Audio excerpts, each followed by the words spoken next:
jump right into that Packers Lions game. Packers Lions game, Thursday Night Football. I believe it's a 2.5 point spread or 1.5. I now forget. I forget. Two I and a forget who's half. favored in it. Oh Two and a no, half one point and a half. spread.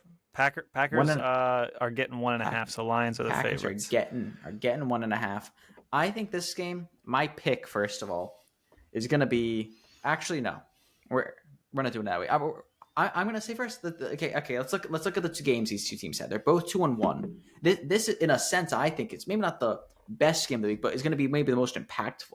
Well, that sort of range because this is two 2-1 teams in the NFC North.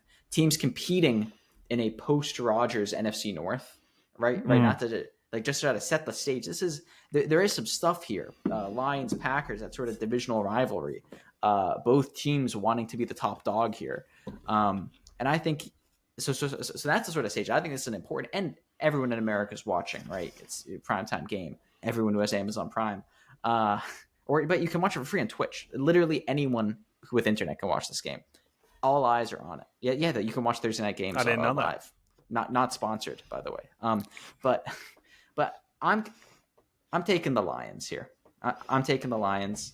I know that was some preseason, like up to this point, buying some of that Lions hype, buying a bit of that. I just think the Lions are a slightly better team. I think the Packers did win last week, but not only did it take Derek Carr getting hurt, but it took the Saints scoring nothing in the second half, and the Packers did not score for 3 quarters. Yes, they scored 18-1 in the fourth quarter, like that, which is impressive. But that's nice. It's not discounting that, but I am worried about those other 3 quarters.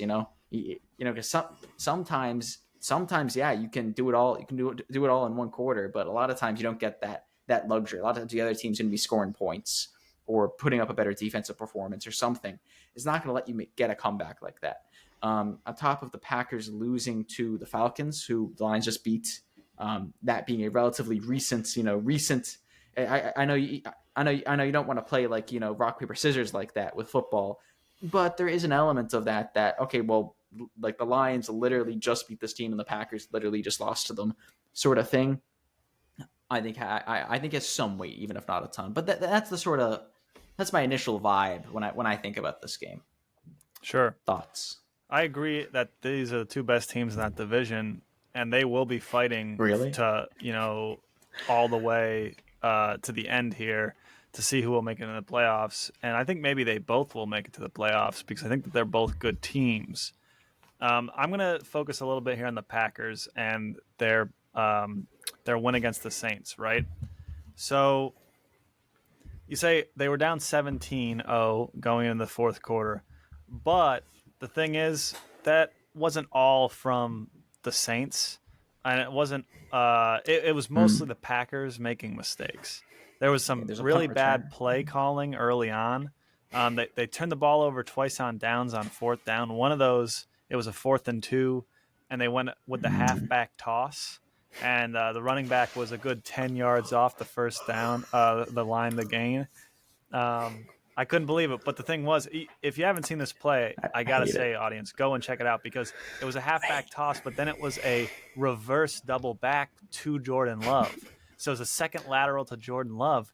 He fumbled it. It was a bad toss, picked it up, tried to throw it, broke both his own ankles as he threw it, did like a split, and then just airballed it over his open receiver on 4th and 2. What are we doing, guys? What are we doing, right? A couple of turnovers on downs on 4th down, a bad int by Jordan Love as well. They also, you say they were down 17-0. Really, let's say 10-0, 10-0 because there was the punt return TD. So bad special teams play, bad coverage. The Packers beat themselves, and when they stopped beating themselves for about 14 minutes in the fourth quarter, they scored 18 and won the game. They also, including a 2-point conversion, so that they would basically be over the top when they scored that second TD. So what I like about the Packers is that they're kind of letting Jordan Love kind of be wide open with the offense, which he should be able to because he's, this is his 3rd or 4th year in the league. So he shouldn't have the training wheels on. And their defense is great. To quickly hit on the Lions, though, here, the Falcons were 2-0, and a lot of people are hyping the Falcons, and they basically held them to 3 points. They did, they held them to, defensively, they got 7 sacks on them. And it made Ritter look like, who we thought he was going to be, at least who I thought he was going to be going into the season. So is that good Lions, bad Falcons? I think it's probably good Lions, truthfully, because the Falcons seem like they're going to be winning some games. They beat the Packers.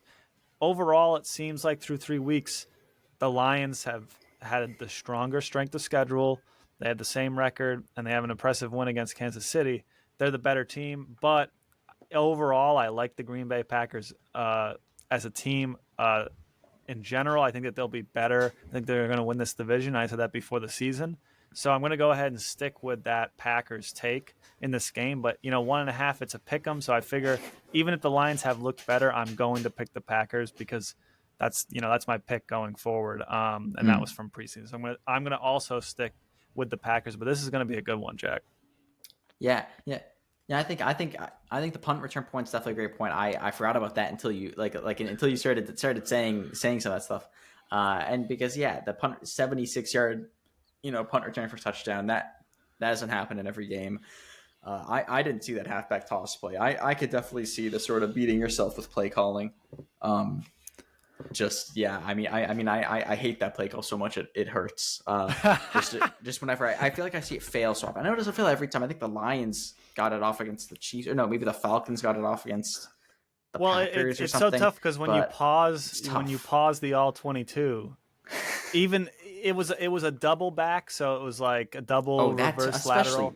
So that's odd, but if it was just the halfback toss, when you pause it, it goes from a 4th and 2 to a 4th and 10, where he's starting with the ball. So like you're saying, it's frustrating. I understand that Packers were lucky to win that game because they were down 17-0 and they played so bad and they gave up, they turned the ball over so much. But honestly, the defense still looks pretty good. It is, and it's scoring fast and holding the Saints to a fair amount. The fact that even with Derek Carr, Derek Carr, it's still Jameis Winston. He 10 for 16, 101 yards isn't, that could be a lot worse. Right. It's like he played it's still. I know last season I was relatively hot on Jameis Winston until the Saints started playing games. But that's why I think that is I think I definitely get the close factor. It is, and it is Packers have home field advantage.